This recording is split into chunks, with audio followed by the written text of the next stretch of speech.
Have you noticed that many teachers are leaving the profession? I was one of them, and I'm going to explain why teachers are leaving and what you can do instead. Teaching isn't what it used to be. It's long hours, low pay, and almost no work-life balance. There are unrealistic expectations being set from government, people who haven't even been in the classroom. There are many assessments, so many things to mark, so much data, and realistically, you're not able to actually teach. When I was teaching, I would spend so much time marking work, doing comments and signatures, and just trying to take pictures to prove that I had been teaching and they'd done the exercises. And I wasn't actually able to just sit there and read with them, or to actually just sit there and watch them and observe them and to try and work out where the mistakes were happening, because most of my time was thinking, I don't want this day to end with a stack of marking.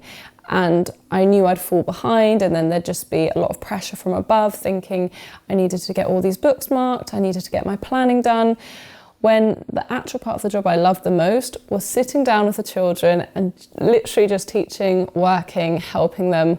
And that was the part of the job I didn't feel I was able to do, because there was so much admin and just other stuff. But it honestly felt ridiculous just how many other things were expected of me, and often with no extra pay. So it just felt like I was working for free, and it's, you are taking precious time away from your life that you could be with your own family and your friends, and you do need to get paid for that.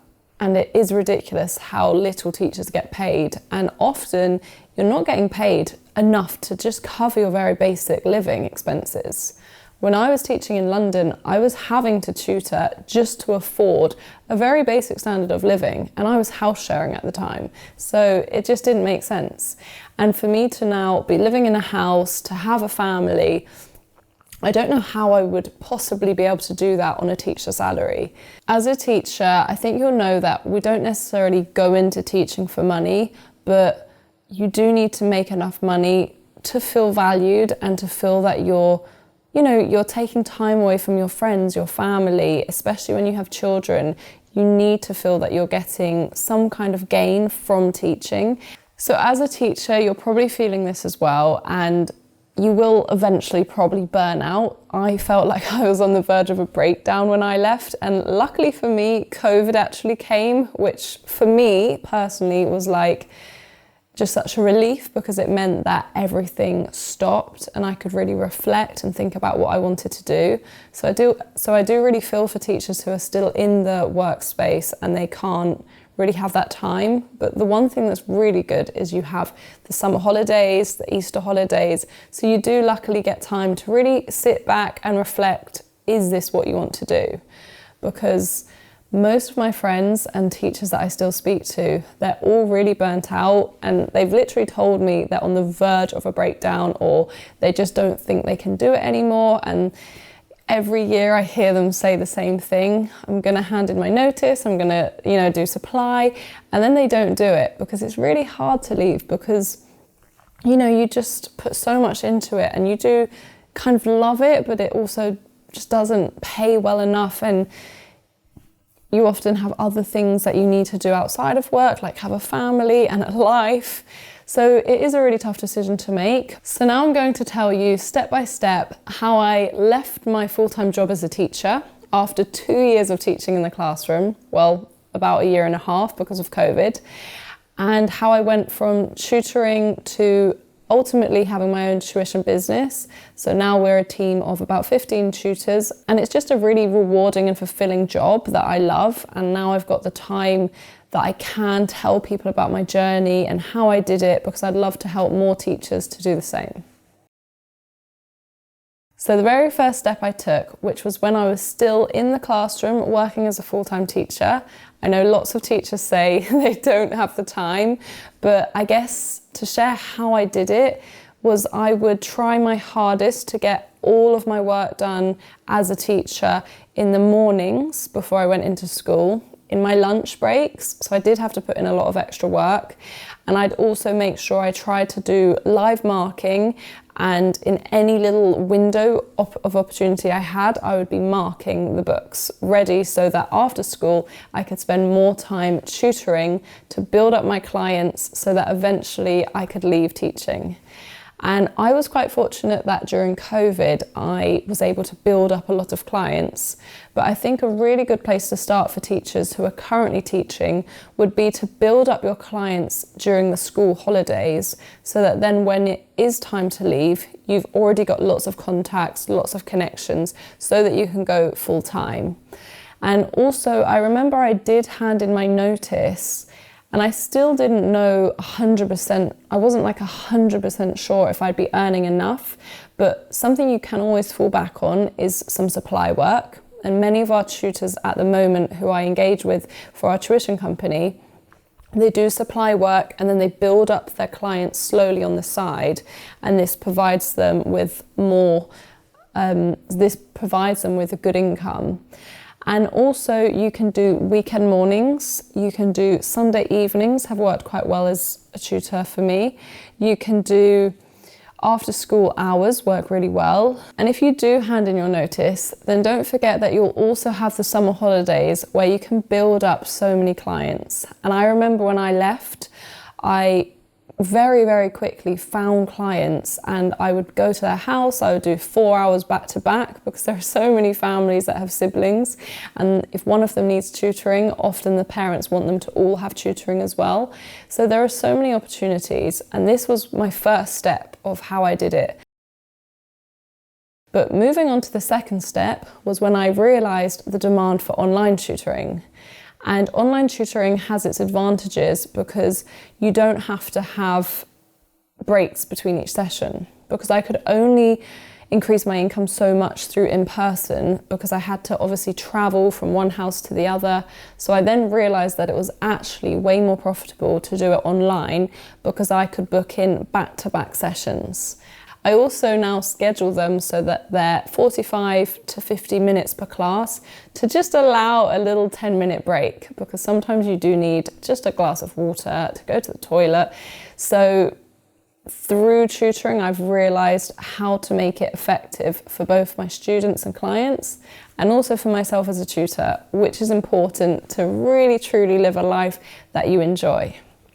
It was not fun doing 4, sometimes even 5 hours back to back, especially because tutoring's normally in the evening. So it's nice to make sure you allow yourself a little break. I was also able to do daytime hours with students overseas. I realised that there were other countries where I could work from 9 to 12 p.m. and it worked really well to just make the most of my time, because now I have little ones in nursery and most people want to have the evenings to themselves with their partners. So I now tutor, or I did tutor, I don't really tutor as much now, but I did tutor in the daytime, after school, weekend mornings, sometimes even a Sunday evening was quite a popular slot. But it really worked well for me, and I could pick my hours, I could choose the days that I wanted to work. You can eventually get a bit more selective about when you work. At first though, I would just take on the hours that were kind of presented to me for the students that were interested.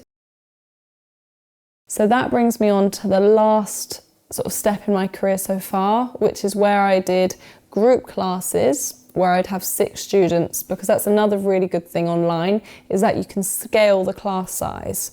So for myself, I found that teaching 6 students at a time worked really well to have a small group. I also found particular subjects worked better online, so that's something I'll definitely share more on soon.